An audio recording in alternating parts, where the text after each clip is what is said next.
മാരുതി ജിംനികൾക്കുണ്ടായിരുന്ന പ്രശ്നം എൻ്റെ വണ്ടിക്കുണ്ടായിരുന്നു. പ്രശ്നം വന്നു, ആ ഒരു സംഗതി മാറി, അത് ശരിയായെന്ന് എല്ലാവരും പറഞ്ഞു. പക്ഷേ എന്താണ് ആ മാറ്റമെന്ന് ആരും പറഞ്ഞില്ല. ഇന്നത്തെ വീഡിയോയിൽ എന്തായിരുന്നു ആ പ്രശ്നമെന്നും എന്താണ് മാറിയതെന്നും എന്താണ് ആ മാറ്റങ്ങളെന്നും പറയാം. വണ്ടി പ്രാന്തൻ്റെ പുതിയ വീഡിയോയിലേക്ക് എല്ലാവർക്കും സ്വാഗതം. നമുക്ക് എന്തായാലും വണ്ടി ഓടിച്ചുകൊണ്ട് സംസാരിക്കാം. കാരണം വണ്ടി ഓടിച്ച് സംസാരിക്കുന്നതാണ് രസം.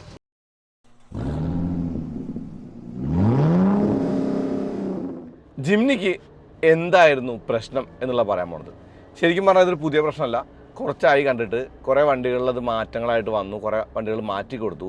ഞാനത് 5000 കിലോമീറ്ററിൻ്റെ സർവീസിന് പോയപ്പോൾ എൻ്റെ വണ്ടി ഓടിച്ച് നോക്കിയിട്ട് എക്സിക്യൂട്ടീവ് പറഞ്ഞു, ഓക്കെ ആ ഒരു വണ്ടിക്കും ആ പ്രശ്നമുണ്ട്, നമുക്കത് മാറ്റാമെന്ന് പറഞ്ഞു. നോക്കുമ്പോൾ സംഗതി ഉണ്ടായിരുന്നില്ല.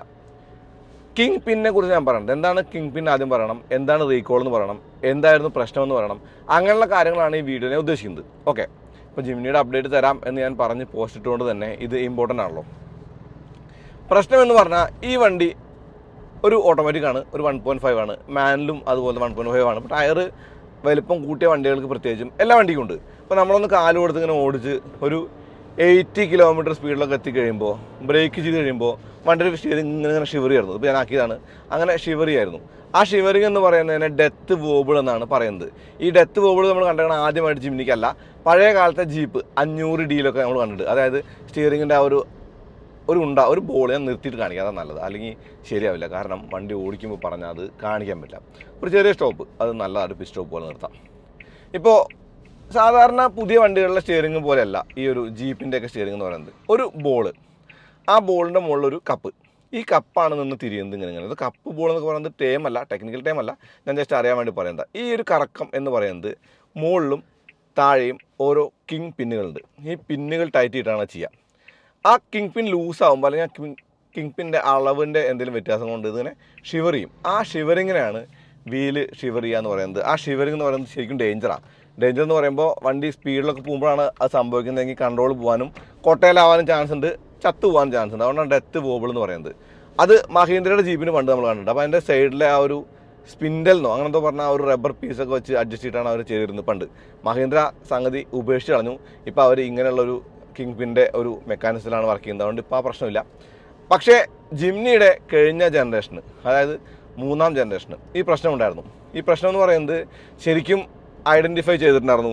പല കമ്പനികളും കിറ്റുകളൊക്കെ ഇറക്കി കൊടുത്തിട്ടുണ്ട് നേരാക്കാനായിട്ട്. ആ ഒരു സംഗതി അതേപോലെ നമ്മുടെ പുതിയ ജിംനിക്കും വന്നു എന്നുള്ളതാണ്. അതായത് ആ ഒരു സംഗതി ശരിയാക്കാൻ മാരുതി മെനക്കെട്ടിട്ടില്ല എന്നുള്ളതാണ്.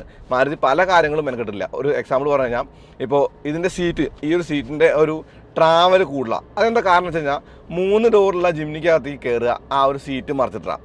അങ്ങനെ കയറുമ്പോൾ സീറ്റ് ഏറ്റവും മുന്നോട്ട് പോകണം, എന്നാലേ നമുക്ക് അങ്ങോട്ട് അകത്ത് കയറാൻ എളുപ്പം പറ്റും. കാരണം ബാക്കിൽ കയറാൻ വേറെ സീറ്റില്ല. പക്ഷേ 5 ഡോർ ആക്കിയപ്പോഴും അവർ ആ സീറ്റിൻ്റെ റെയിൽ മെക്കാനിസം അങ്ങനെ വെച്ചു. ഇപ്പോൾ ഞാൻ ഹൈറ്റ് അഡ്ജസ്റ്റ്മെൻറ്റ് ഫീച്ചർ ചെയ്യാൻ വേണ്ടിയിട്ട് ഇഗ്നിസിൻ്റെ ആ ഒരു അടിഭാഗം, അതായത് ബേസ് വാങ്ങിയിട്ട് ഫിറ്റ് ചെയ്യാൻ വേണ്ടി നോക്കിയപ്പോൾ മൗണ്ടിങ് പോയിന്റുകൾ വരെ ഡിഫറൻറ്റാണ്. അപ്പോൾ അതുകൊണ്ടാണ് ഫ്രോങ്സിലോ അല്ലെങ്കിൽ ജിംനിയിലോ അല്ലെങ്കിൽ ബലേനോയിലോ അല്ലെങ്കിൽ അങ്ങനെയുള്ള വണ്ടികളൊന്നും ഇല്ലാത്ത സീറ്റിൻ്റെ ആ ഒരു റെയിലെടുത്തിട്ട്, വണ്ടികളുള്ള ആ ഒരു സീറ്റിൻ്റെ റെയിലെടുത്തിട്ട് ജിംനിയിൽ വെക്കാൻ മാരുതി മെനക്കെടാതിരുന്നതാണ്.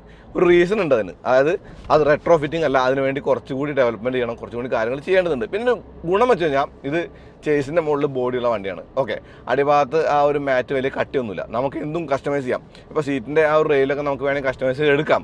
മെനക്കെടാണെങ്കിൽ നമുക്ക് ഇഗ്നിസിൻ്റെ തന്നെ ആ ഒരു സീറ്റ് ബേസിനകത്ത് വെക്കാം. പക്ഷേ അത്രയ്ക്കൊന്നും ആവശ്യമില്ല, കാരണം ഒന്ന് ഉയർന്നു നോക്കിയാൽ നമുക്ക് എല്ലാം കാണാവുന്ന അവസ്ഥ ഉണ്ട് ഇപ്പോൾ.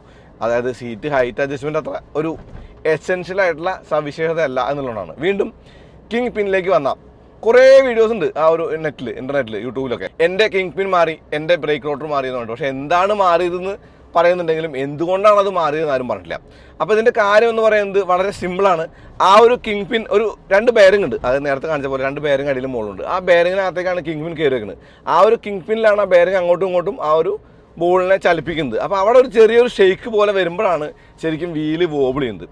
ആ ഒരു ഷെയ്ക്ക് മാറ്റാൻ വേണ്ടുന്ന ഒരു പ്രിക്കോഷൻ ആ നിലയ്ക്ക് ആ ഒരു കിങ് പിന്നിൻ്റെ ഉയരം കുറച്ച് കൂട്ടിയിട്ട്, ആ ഒരു ടൈറ്റ് ചെയ്യുന്ന ബേസിൻ്റെ ഉയരം കുറച്ച് കൂട്ടിയിട്ട്, കുറച്ചെന്ന് പറയുമ്പോൾ വളരെ ചെറുതാണ്, മൈന്യൂട്ടാണ്, 0.2 മില്ലിമീറ്ററൊക്കെയാണ് കണക്കിൽ പറയാൻ പറ്റുള്ളൂ. കാരണം നഗ്ന നേത്രങ്ങൾ കൊണ്ട്, അതായത് നമ്മുടെ കണ്ണുകൊണ്ട് ചിലപ്പോൾ കണ്ടാൽ മനസ്സിലാവണമെന്നില്ല. ഞാൻ അത്രയും മൈന്യൂട്ടായിട്ടൊക്കെ രണ്ടും കൂടി വെച്ച് നോക്കിയിട്ടൊക്കെ എനിക്ക് തോന്നിയതൊക്കെ വ്യത്യാസമുണ്ടല്ലോ എന്ന്. വെയിറ്റിൽ പോലും വ്യത്യാസം ഫീൽ ചെയ്യില്ല, സെയിം ആണ്, അല്ലെങ്കിൽ സെയിം ആണെന്ന് തോന്നും. എന്തായാലും ആ ഒരു മാറ്റം കൊണ്ടുണ്ടായത് ആ ഒരു കിങ് പിന്നിൽ ആ ഒരു ബെയറിങ് കുറച്ചുകൂടി ടൈറ്റ് ആവും. അപ്പോൾ ആ ഒരു വോബിള് പിന്നീട് ഉണ്ടാവില്ല എന്നുള്ളതാണ്. എനിക്ക് തോന്നുന്നു തേയ്മാനം വരുമ്പോൾ അത് വീണ്ടും വന്നേക്കാം, വീണ്ടും മാറ്റിയേക്കാം. എന്തായാലും മാരുതി ആ ഒരു കാര്യം ഇപ്പോൾ ചെയ്ത് കൊടുക്കുന്നുണ്ട്. അത് വാറൻറ്റി റീകോളാണ് എന്നുള്ളതാണ്. അപ്പോൾ എന്താണ് റീകോൾ എന്ന് വെച്ച് കഴിഞ്ഞാൽ, ഒരു വണ്ടി ഇറങ്ങുമ്പോൾ ഓക്കെ എല്ലാം പെർഫെക്റ്റ് ആയിക്കൊള്ളുന്നില്ലല്ലോ. അതായത് ഒരു വണ്ടി ഇറങ്ങുമ്പോൾ മഹീന്ദ്രയുടെ കാര്യം പറഞ്ഞാൽ ഒരു ആദ്യ സ്കോർപ്പിയോ അല്ലെങ്കിൽ ആദ്യ ബൊലേറോ ഒക്കെ ഇറക്കി തന്നെ പരീക്ഷണങ്ങൾ മുഴുവൻ നടത്തിയത് ജനങ്ങളിലാണ്. എനിക്ക് തോന്നുന്നു 12-13 വേർഷൻസ് ഓഫ് സ്കോർപ്പിയോ ഉണ്ട്. ആ ഒരു പെർഫെക്റ്റ് ആയിട്ടുള്ള സ്കോർപ്പിയോ റോട്ടിലെത്തുന്നതിൻ്റെ മുന്നേ. ഞാൻ പറയുന്നത് ക്ലാസിക്കിനെ കുറിച്ചാണ്, ഇപ്പോഴത്തെ ക്ലാസിക്. അതുപോലെ പല വണ്ടികളും പല പ്രശ്നങ്ങളും നമ്മൾ കാണുക വണ്ടി ഇറങ്ങിയതിന് ശേഷം. ഫോർഡ് ഫിഗോ ആസ്പെറിൻ്റെ കാര്യം പറഞ്ഞാൽ അത് ഇറങ്ങി നമുക്ക് കിട്ടിയപ്പോൾ ആ ഒരു ടയറിൻ്റെ മുകളിലൊരു റോഡ് നോയ്സ് ഉണ്ടായിരുന്നു. അതും റീകോൾ ചെയ്തിട്ട് ടയർ മാറേണ്ടായത് അങ്ങനെ ഉണ്ട്. അപ്പോൾ റീകോൾ എന്ന് പറയുന്നത് എന്തെങ്കിലും പ്രശ്നം കണ്ടാൽ ആ ഒരു പ്രശ്നമുള്ള വണ്ടി നിർമ്മിച്ച ബാച്ച് അവർ ചെക്ക് ചെയ്യും. ആ ഒരു ഷാസി നമ്പർ ചെക്ക് ചെയ്തിട്ട്, ചേസ് നമ്പർ ചെക്ക് ചെയ്തിട്ട് ആ നമ്പറുകളിലുള്ള വണ്ടികൾ മുഴുവൻ അവർ റീകോൾ ചെയ്തിട്ട് പരിശോധിച്ച് ആ പ്രശ്നമുണ്ടോ എന്ന് കണ്ടുപിടിച്ചിട്ടുണ്ടെങ്കിൽ അത് മാറ്റി കൊടുത്ത് വിടും. അതിനാണ് റീകോൾ പറയുക. പല വണ്ടികളും റീകോൾ ഉണ്ടായിട്ടുണ്ട്. എനിക്ക് ഓർമ്മ വരുന്നത് ഹോണ്ട ആ ഒരു ടക്കാട്ട എയർ ബാഗ് ഉണ്ടല്ലോ, ആ എയർ ബാഗിൻ്റെ പ്രശ്നം കണ്ട് അത് റീകോൾ ചെയ്താണ്. നമ്മുടെ ഹോണ്ട സിറ്റി 2011 ആയിരുന്നില്ലേ, ആ ഒരു വണ്ടിക്കകത്തും ആ ഒരു റീകോൾ ഉണ്ടായിട്ടുണ്ട്. ഞാൻ ചെക്ക് ചെയ്തപ്പോൾ റീകോൾ വന്ന് മാറ്റിയിട്ടുണ്ട് എന്നുള്ളതാണ്. അപ്പോൾ അത്രയും റീകോളുകളുണ്ട്. എല്ലാ വണ്ടിക്കും റീകോൾ ഉണ്ട്. ഒബ്വിയസ്ലി എല്ലാ വണ്ടികൾക്കും ഒരുപാട് റീകോൾ വരാറുണ്ട്. എനിക്ക് തോന്നുന്നു റീകോൾ വരുമ്പോൾ നല്ലതാണ്. കാരണം ഒരു പ്രശ്നമുണ്ട് എന്ന് കണ്ടാൽ അത് ഫിക്സ് ചെയ്ത് തരും എന്നുള്ളത് ഒരു വലിയ കാര്യമാണ്. എനിക്ക് അന്ന് മാമലക്കണ്ടം പോയി വരുമ്പോൾ ഒരിത്തിരി സ്പീഡിൽ ഓടിച്ചപ്പോൾ ഓക്കെ ഇത് ഓട്ടോമാറ്റിക്കാണ്, ക്യുക്കല്ല, വലിയ ഫാസ്റ്റ് എന്ന് പറയാൻ പറ്റില്ല. എന്നാലും ഞാനൊരിത്തിരി അഗ്രസീവായിട്ട് ഓടിച്ചു, ഒരിത്തിരി സ്പീഡൊക്കെ ആയിട്ട് ഓടിച്ചപ്പോൾ എനിക്ക് ബ്രേക്ക് ചെയ്തപ്പോൾ ആ ഒരു ഷേക്ക് വന്നു. വളരെ മൈന്യൂട്ടായിട്ടാണ് വന്നത്. പക്ഷെ അപ്പോൾ എനിക്ക് തോന്നി ഓക്കെ എൻ്റെ വണ്ടിക്ക് ആ പ്രശ്നമുണ്ട്. ഇനി ആ പ്രശ്നമുണ്ട് എന്നുള്ളത് തോന്നിയിട്ട് പിന്നെ മാറ്റിയില്ലെങ്കിൽ പിന്നീട് ആ പ്രശ്നം വന്നാൽ വീണ്ടും കുഴപ്പമല്ലേ. അങ്ങനെ നമ്മൾ ഈ വണ്ടി കൊണ്ടേ കാണിച്ചപ്പോൾ എൻ്റെ വണ്ടിയും ആ ഒരു പ്രശ്നമുള്ള ബാച്ചിലുള്ള വണ്ടിയായിരുന്നു. അപ്പോൾ എക്സിക്യൂട്ടീവ്സ് വണ്ടി ഓടിച്ച് നോക്കിയിട്ട് പറഞ്ഞു ഓക്കെ നമുക്കിത് മാറ്റാം. അന്നത് സ്റ്റോക്ക് ഉണ്ടായിരുന്നില്ല, സ്റ്റോക്ക് വരാനായിട്ട് കുറച്ച് വൈകി. ഇന്നലെ സ്റ്റോക്ക് വന്നപ്പോൾ അവർ വിളിച്ചു. അപ്പോൾ ഞാൻ പറഞ്ഞു ഓക്കെ എനിക്ക് ഇതിൻ്റെ കാര്യങ്ങൾ അറിയണം. കാരണം എല്ലാവരും പറയുന്നുണ്ട് കിങ് പിൻ മാറി. അല്ല കിങ് പിൻ മാറി എന്ന് പറയാനാണ് എന്തുകൊണ്ട് മാറി എന്നാലും പറഞ്ഞില്ല.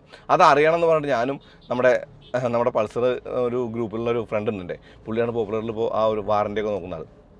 അദ്ദേഹത്തോട് ചോദിച്ചു, കാര്യങ്ങൾ ചോദിച്ച പുള്ളി എൻ്റെ കൂടെ നിന്ന് ചെക്ക് ചെയ്ത് അങ്ങനെ ഞങ്ങൾ ആ ഒരു കാര്യം മനസ്സിലാക്കിയതാണ്. ഇതിന് മുന്നേ മാരുതിയുടെ ആ ഒരു ടെക്നിക്കൽസിനോട് ചോദിച്ചിട്ട് ഇതിനെന്താ പ്രശ്നം എന്ന് പറഞ്ഞപ്പോഴും ചെറിയൊരു മാറ്റമേ ഉള്ളൂ എന്നാണ് അവരും പറഞ്ഞത്. ആ ഒരു ചെറിയ മാറ്റം എന്ന് പറയുന്നത് നഗ്ന നേത്രങ്ങളോട് കാണാൻ പറ്റില്ല എന്നുള്ളതാണ് കാര്യം. ഓക്കെ, അപ്പോൾ അത് മാറിയപ്പോൾ ചില ആളുകളൊക്കെ ചില ഫോറങ്ങളിലൊക്കെ എഴുതിയിട്ടുണ്ട് സ്റ്റിയറിംഗ് ലൈറ്റ് എന്നുള്ളത്. അതൊരു ഫീലിംഗ് ആണ്. സ്റ്റിയറിംഗ് ലൈറ്റ് ആവുന്നില്ല, പക്ഷേ പുതിയ ഗ്രീസ് ഇടുമ്പോൾ ഉള്ള ഒരു ലൈറ്റ്നെസ് കിട്ടും. അതൊരു 2-3 മിനിറ്റ് നേരത്തേക്ക് ഉണ്ടാവും, പിന്നെയും പഴയ പോലെ സ്റ്റിയറിംഗ് ലൈറ്റ് ആവാനൊന്നും പോകുന്നില്ല. അത് വേറെ കാര്യം. ഇതിൻ്റെ പ്രശ്നം എന്ന് പറയുന്നത് ഡെത്ത് വോബിൾ മാറി എന്നുള്ളത് തന്നെയാണ്, മാറ്റി എന്നുള്ളതാണ്. അപ്പോൾ എനിക്ക് തോന്നുന്നു മാരുതി ഇത് ഓൾറെഡി ഐഡൻറ്റിഫൈ ചെയ്യേണ്ടതായിരുന്നു. അവർ വണ്ടി ഇറക്കിയപ്പോൾ ആൻറ്റിസിപ്പേറ്റ് ചെയ്യാത്ത കുറച്ച് കാര്യങ്ങളൊന്നാണത്. ഇനിയുള്ളത് ബാങ്കിൾ മാർക്കാണ്. ബാങ്കിൾ മാർക്ക് എന്ന് പറയുന്നത് എന്താ അറിയോ, അതായത് ഫുൾ ലോഡിൽ ഓഫ് റോഡ് ചെയ്യുമ്പോൾ അല്ലെങ്കിൽ കുറച്ച് ഹാർഡ് കോർ ഓഫ് റോഡ് ചെയ്യുമ്പോൾ ആ ഒരു ബാക്കിലെ യൂണിവേഴ്സൽ ജോയിൻറ്റിലേക്ക് പോകുന്ന ആ ഒരു പ്രൊപ്പലർ ഷാഫ്റ്റ് ഉണ്ടല്ലോ, അതായത് ബാക്കിലെ ആ ഒരു ആക്സിൽ കറക്കിയിട്ടാണ് വീല് കറങ്ങുന്നത്. അത് കറങ്ങാനായിട്ട് പോകുന്നൊരു പ്രൊപ്പലർ ഷാഫ്റ്റ് ഉണ്ട്. ആ ഷാഫ്റ്റ് ഷാസിസിൻ്റെ അല്ലെങ്കിൽ ചേസിസിൻ്റെ ആ ഒരു ക്രോസ് മെമ്പറിൽ ഉരഞ്ഞിട്ട് വളയിട്ട പോലൊരു പാട് വരികയാണ്. അപ്പോൾ അതിനും റീകോൾ വരുമായിരിക്കുമെന്ന് പ്രതീക്ഷിക്കാം. എല്ലാ വണ്ടിക്കും കണ്ടിട്ടില്ല, എൻ്റെ വണ്ടിക്കില്ല. പിന്നെ നമ്മളിത് ഹാർഡ് കോർ ഓഫ് റോഡ് ചെയ്യാത്തതുകൊണ്ടാണോ അതിന് വരാത്ത അതറിയാൻ പറ്റില്ല. എന്തായാലും പല വണ്ടിക്കും നമ്മളത് കണ്ടു. ശരിക്കും ടയർ വലുതാക്കുമ്പോഴാണ് ഈ ഒരു ഡെത്ത് വോബിൾ വരുന്നു പറഞ്ഞില്ലേ. പക്ഷേ വാറണ്ടിയിൽ ചോദിച്ചപ്പോൾ അവർ പറഞ്ഞത് ഓക്കെ അതിപ്പോൾ കാര്യമായിട്ട് നമ്മൾ ശ്രദ്ധിക്കാറൊന്നുമില്ല, നമ്മൾ ചെയ്തു കൊടുക്കുന്നുണ്ട് എന്ന് തന്നെ പറഞ്ഞത്. പക്ഷേ വാറണ്ടി വേണമെങ്കിൽ ആ ഒരു പേരും പറഞ്ഞിട്ട് ഡിക്ലൈൻ ചെയ്യാം, അല്ലെങ്കിൽ ആ ഒരു പേര് പറഞ്ഞിട്ട് റിജക്റ്റ് ചെയ്യാനുള്ള ഓപ്ഷൻ അവർക്കുണ്ട് എന്നും പറഞ്ഞു. എന്തായാലും നിങ്ങളും നിങ്ങളുടെ പ്രശ്നം ഉണ്ടെങ്കിൽ കൊണ്ട് മാറ്റിക്കോളൂ. കാരണം കിങ് പിൻ ഇപ്പോൾ കാശ് കൊടുത്ത് മാറ്റുകയാണെങ്കിൽ തന്നെ വലിയ വിലയൊന്നുമില്ല. 450 രൂപയോളമാണ് ഒരു കിങ് പിന്ന് വില. നാളെ മാറിയാൽ മതി. ബ്രേക്ക് റോട്ടർ ഒരു പ്രിക്കോഷൻ നിലയ്ക്ക് മാറുന്നതാണ്, അല്ലാണ്ട് ബ്രേക്ക് റോട്ടറിന് കാര്യമായിട്ടുള്ള മാറ്റങ്ങളൊന്നും വരുന്നില്ല. ഇപ്പോൾ പറയുന്നുണ്ട് മറ്റുള്ള വണ്ടികളിൽ ആ ഒരു ഷിവറിങ് അല്ലെങ്കിൽ ആ ഒരു വണ്ടിയുടെ ആ ഒരു ജഡറിങ് അല്ലെങ്കിൽ ആ ഒരു വിറക്കിൽ വരിക ബ്രേക്ക് റോട്ടറിൻ്റെ പ്രശ്നം കൊണ്ടാണ്. അപ്പോൾ അത് ഇനി ഇതും അങ്ങനെ ആവണ്ട എന്ന് കരുതിയിട്ട് ഇതിൻ്റെ കൂടെ അങ്ങ് മാറുന്നു എന്നേ ഉള്ളൂ എന്നാണ് പറഞ്ഞത് ചോദിച്ചപ്പോൾ. ഓക്കെ, എന്തായാലും കിങ് പിൻ മാറുന്നത് നല്ല കാര്യമാണ്, അത് മാറാതിരിക്കേണ്ട കാര്യമില്ല.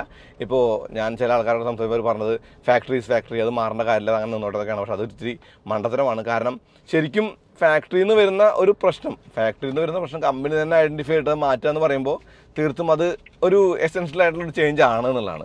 അതുകൊണ്ട് മാറ്റുന്നതായിരിക്കും നല്ലത്. കാരണം ഇനി ഒരു പ്രശ്നം കൊണ്ട് വണ്ടി ഹൈ സ്പീഡിൽ പോകുമ്പോൾ ആ ഒരു വോബിൾ ഉണ്ടായിട്ട് കൺട്രോൾ പോയിട്ട് അങ്ങനൊന്നും വേണ്ട. അപ്പോൾ നമ്മൾ പഴയ കാലത്ത് ജീപ്പൊക്കെ ഓടിച്ചുകൊണ്ട് നമുക്കൊരു വലിയ വിഷയമൊന്നുമല്ല. കാരണം നമുക്കറിയാം ഈ ഒരു ജീപ്പിൻ്റെയൊക്കെ ഫീൽ നമുക്ക് ഉണ്ടായിട്ടുണ്ട്. അപ്പോൾ എന്ത് ചെയ്യണം, സ്ലോ ചെയ്ത് ആ സ്റ്റിയറിംഗ് അങ്ങോട്ട് അഡ്ജസ്റ്റ് ചെയ്ത് പിടിച്ചിനെ കൂടെ നിന്ന് പിടിച്ച് അഡ്ജസ്റ്റ് ചെയ്ത് നിർത്താം എന്നൊക്കെ നമുക്കറിയാം. പക്ഷേ എല്ലാ പുതിയ ഡ്രൈവേഴ്സിനും അത് അറിഞ്ഞോളന്നില്ല. കാരണം ജീപ്പൊക്കെ പഴയ 500 Dയൊക്കെ ഓടിച്ച ആൾക്കാരുടെ ആ ഒരു കാര്യം ഞാൻ പറഞ്ഞത്.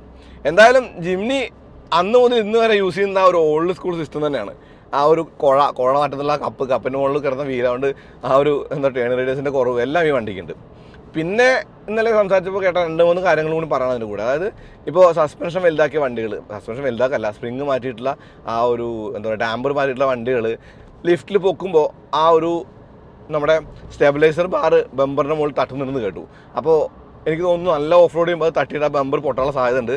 അപ്പോൾ മാറ്റങ്ങൾ വരുത്തുമ്പോൾ അതിനനുസരിച്ച് ചെക്ക് ചെയ്തില്ലെങ്കിൽ പണി കിട്ടാനുള്ള സാധ്യത കൂടുതലാണ്. ഇപ്പോൾ ടയർ മാറുമ്പോൾ ഉള്ള പ്രശ്നങ്ങൾ നമ്മൾ ഓൾറെഡി പറഞ്ഞു കഴിഞ്ഞു. അതായത് വണ്ടിയുടെ പവർ കുറഞ്ഞ ഫീൽഡ് അങ്ങനെ ഉണ്ടെന്നൊക്കെ പറഞ്ഞു. പക്ഷേ അതൊന്നും നമ്മളെ അത്ര വലിയ പ്രശ്നമായിട്ട് തോന്നേണ്ട. കാരണം ഇപ്പോൾ നിങ്ങൾക്ക് വേണ്ടത് ഒരിത്തിരി വലിയ വണ്ടിയാണ്, അല്ലെങ്കിൽ ഒരിത്തിരി കൂടി ഓഫ് റോഡിങ് കപ്പാസിറ്റിയുള്ള വണ്ടിയാണെങ്കിൽ ജിമ്മിന് ടയർ മാറുന്നവർക്ക് കുഴപ്പമൊന്നുമില്ല. പക്ഷേ എനിക്ക് ഇങ്ങനെ കാലം കൊടുത്താൽ ഇങ്ങനെ കയറി പോകാൻ വേണ്ടിയിട്ടാണ് ഞാൻ ഈ ഒരു ടയർ ഇട്ടത് ഓടിക്കുന്നത്. എനിക്ക് വണ്ടി അത്യാവശ്യം ക്വിക്കായിട്ട് ഓടിക്കണം എന്ന് വെച്ചാൽ ഒരു ലീഗൽ സ്പീഡിൽ നമ്മുടെ വണ്ടി എപ്പോഴും നിൽക്കണം.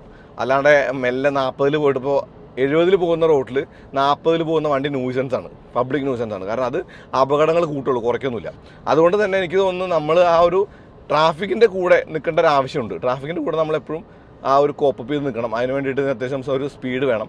ഞാൻ ഹൈവേയിൽ വേണ്ടി കൂടുതൽ ഓടിക്കുന്നുണ്ട്. അപ്പോൾ എനിക്ക് ഈ ടയറിൻ്റെ ആ ഒരു യൂസ് കേസ് ശരിക്കും ഇഷ്ടമാണ്. ഞാൻ ഈ ടയർ എനിക്ക് എൻജോയ് ചെയ്ത് ഉപയോഗിക്കുന്നുണ്ട്. അതുകൊണ്ട് ഇത് വലുതാക്കുന്നതിനെ കുറിച്ച് ഞാൻ ആലോചിക്കുന്നില്ല. പക്ഷേ വലുതാക്കുന്നവർക്ക് ഒരിക്കലും ഒഫൻസീവായിട്ടൊന്നും പറയുന്നില്ല. വേണമെങ്കിൽ ഉപയോഗിക്കാം, കുഴപ്പമൊന്നുമില്ല. ഓഫ് റോഡിങ് കൂടുതലാണെങ്കിൽ ഉപയോഗിച്ചോളൂ, മാറ്റിക്കോളൂ. MT-യോ AT-യോ എന്ത് വേണമെങ്കിൽ ഇട്ടോളൂ എന്നുള്ളതാണ്. അപ്പോൾ ഞാൻ ഈ സിഗ്നൽ നമുക്ക് അടുത്ത് തരുവാം, നടക്കില്ല. ഇനി പലരും പറഞ്ഞ ഒരു കാര്യമാണ്, പലരും ചോദിച്ചൊരു കാര്യം മൈലേജാണ്. ഇപ്പോൾ ആവറേജ് ഫ്യൂൽ എക്കണോമി ഞാൻ 0 ആക്കിയിട്ടുണ്ട്. എനിക്ക് ഇതിന് കിട്ടുന്ന ഒരു മൈലേജ് എന്ന് പറയുന്നത് ഒരുപാട് വലിയ മൈലേജ് ഒന്നുമല്ല, ഒരു 11.5 കിട്ടുന്നത്. പക്ഷേ എനിക്ക് തോന്നുന്നു മര്യാദയ്ക്ക് ഓടിച്ചാൽ, വലിയ കാല് കൊടുക്കാതെ ഓടിച്ചു കഴിഞ്ഞാൽ ഏറെക്കുറെ ഒരു 14-15 കിലോമീറ്റർ കാണിക്കുന്നുണ്ട്. അത് കാണിക്കുന്നുണ്ട് എന്നേ ഉള്ളൂ. എന്തായാലും എനിക്ക് തോന്നുന്നു റിയൽ ലൈഫിൽ ഒരു 11 കിലോമീറ്ററൊക്കെ ഓട്ടോമാറ്റിക്കിന് എക്സ്പെക്ട് ചെയ്യാം. ഒരു 12.5 സുഖമായിട്ട് ആ ഒരു മാനുവൽ വണ്ടിക്കും എക്സ്പെക്ട് ചെയ്യാവുന്നതാണ്. എൻ്റെ വണ്ടിയുടെ ഒരു മൈലേജിൻ്റെ സിറ്റുവേഷൻ എന്ന് പറഞ്ഞാൽ ഞാൻ അത്യാവശ്യം കാല് കൊടുത്ത് ഓടിക്കുന്നുണ്ട്. അത് എപ്പോഴും അങ്ങോട്ടും ഇങ്ങോട്ടും ഫ്ലക്ച്വേറ്റ് ചെയ്ത് നിൽക്കും. ഞാനങ്ങനെ മൈലേജ് എന്ന് പറയുന്ന കാര്യത്തിൽ കൂടുതൽ നോക്കുന്നില്ല. കാരണം മൈലേജ് വേണ്ട ഡ്രൈവുകൾക്ക് ഞാൻ ഫിഗോ ഉപയോഗിക്കാറുണ്ട്. ബൈ ദ വേ, ഫിഗോയ്ക്ക് ഇപ്പോൾ ഇന്ന് ഈ ഒരു വീഡിയോ ഷൂട്ട് ചെയ്യുന്ന സമയത്ത് ശരിക്കും 8 വയസ്സായിട്ടുണ്ടെന്നുള്ളതാണ്.